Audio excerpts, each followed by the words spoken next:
It is Tuesday, the 12th of March. Hello, kia ora, I'm Philip Duncan. Thank you for joining us.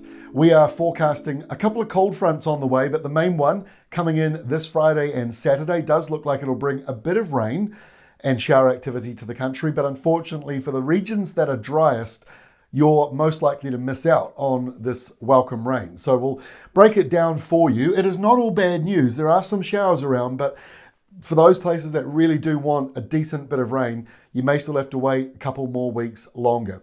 Let's have a look and see what's happening. High pressure is the main feature. This high is stopping the lows that are up here in the tropics from coming down and bringing us rain.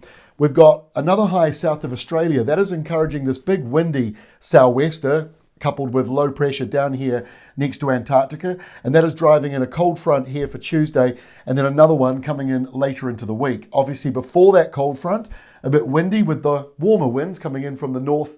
It could be anywhere from the northwest to the north, or even the nor'easter, which is thanks to the other high, which is parked out here over the Chatham Islands. So we've got three highs, and we've got a low well south of the country. So let's have a look at the movement of the high. There's a fair bit of cloud out here as we go into Tuesday evening, and fast forwarding a couple of days, you can see not a great deal of change. There is the weak cold front falling apart by Thursday evening as it comes into Auckland. Just a bit of drizzle, nothing much really in it, and a fair bit of cloud. The only rain here on Thursday is down in the south, thanks to that stormy system south of New Zealand. So the next 48 hours of rainfall, most of it is down in the southwestern corner of the South Island.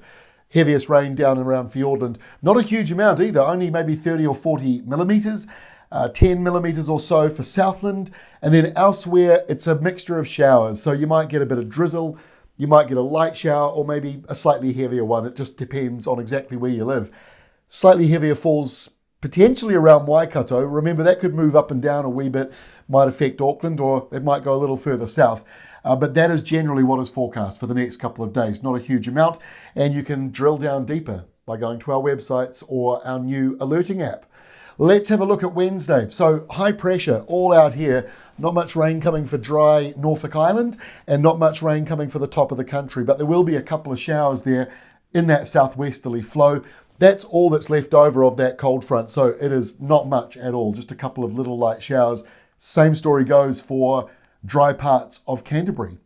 On Thursday, the leftovers of that system move up around the top of the country, but with high pressure, it's being smothered by high pressure. So the front falls apart, the clouds are smaller and they get lower, and so you end up with this kind of drizzly stuff, and then maybe the odd isolated heavier fall.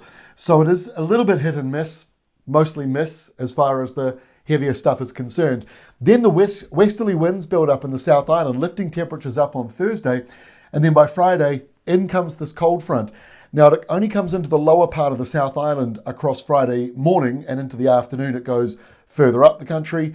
But further to the north here, small area of low pressure encourages a wee bit of rain.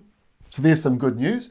But that northwest flow continues. So eastern areas, you still look fairly dry and mild as well.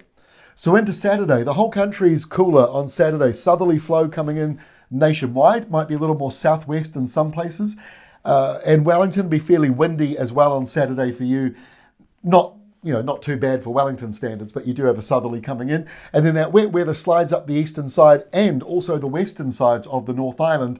So there will be a bit of rain around. Take a look at our website to get your local total estimates. If it's below 5 millimetres, don't get too excited. And by Sunday, our final map shows most of that system falling apart, curves around a wee bit, couple of showers around Northland, maybe East Cape and Gisborne, dry elsewhere, high pressure starting to return again. And that's what we said in our Climate Watch update at the start of this month, that we are expecting March to be warmer than average and drier than average as well. And because we've got windier and cloudier weather around, that might keep our overnight temperatures up a little bit as well. So the daytime highs might not be overly hot, but the overnight lows may be above normal. And so that sort of at the end of the month evens out to be a warmer than average month. Anyway, that is all from me. Don't forget our Pacific-wide update. That is out today as well, if you're interested to see how much rain is falling around the tropics and the lows that are up there as well. There are a few, as we mentioned before, ones like this one dropping down, but they are likely to be missing New Zealand while we have big highs like this in our backyard. We'll see you again tomorrow. Thanks for joining us.